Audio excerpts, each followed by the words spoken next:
Here's a nice simple recipe, fried soft noodles, aka plain chow mein, and this is exactly how most takeaways and takeouts are doing it. There are many ways, but this is common. Hi, I'm Chin, this is my mum Chu.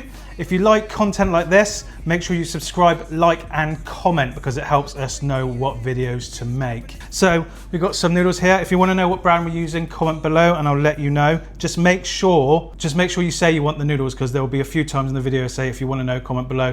And if you just write something, I'm interested, I don't know what reference you're meaning, so that will help me out loads. So we've just done a video on how to prep these, which will be linked up here somewhere or in the description below as well. We've got some finely sliced onion. Yeah.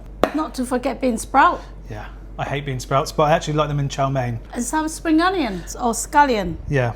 Or gibbons. Whatever you call it up your way. Yeah. Green onions sometimes as well. Anyway, bye. So we've got quite a few of these. Most takeaways aren't actually adding spring onions. They're just going to have the noodles, bean sprouts, and the sliced onions. But we like these, so we're just adding them, and they look nice on the camera. That's right. Salt. MSG. Dark soy. Light soy. And not to forget oil. Veg oil. Yes. And this could not be easier because we're just going to do this in one take.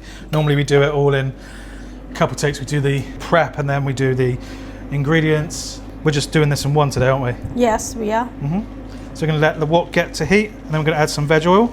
Common misconception that takeaways are going to be putting ginger and garlic into the fried soft noodles.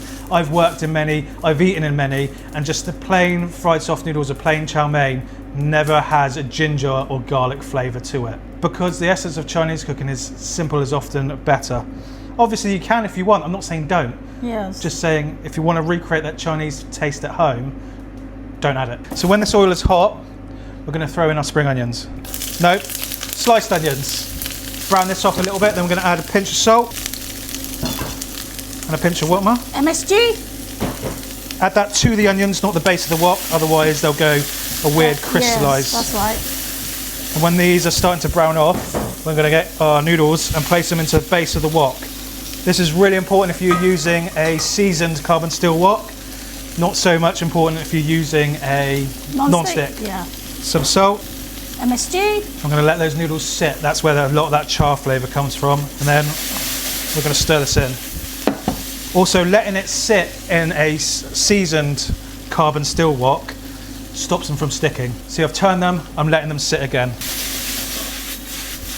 So when your noodles got this char any darker than that and they're burnt, but that's perfect at the moment, we're going to add some light soy and some dark soy. And then we're going to mix this in. I'm going to cook this till what, Ma? Until it evaporated out the soil. Yeah.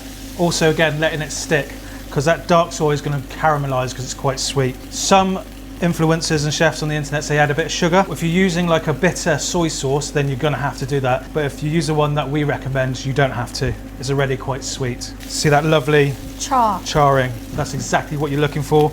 People say you can't get that in a non-stick wok. Well, there it is. So that's awkward. It's just about knowing the ingredients and chemistry at the end of the day. We're going to put in our spring onions near the end, along with our bean sprouts. And bean sprouts are always last, so they stay bright and vibrant. Yes, and crisps. You can add them at the beginning, which lots of chefs do. That just doesn't work for us. We think it makes a much better chow mein when they're added near the end. You just want to make sure there is heat going through this. And there we go. Yeah, that's right. Simple and easy. Ooh. Simple and easy. So we're just going to dish these out. Look at that. How vibrant that bean sprout look. All-time favourite. Yeah, and these should be quite salty if you ask me. Look at that. Yep. No.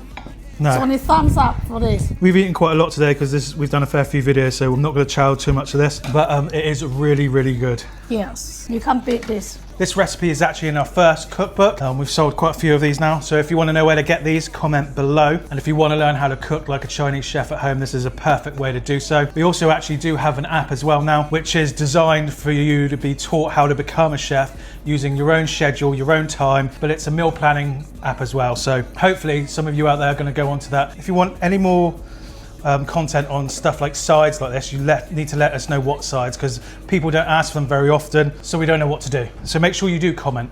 Ma? Happy cooking, happy eating. Take care till next time. Bye.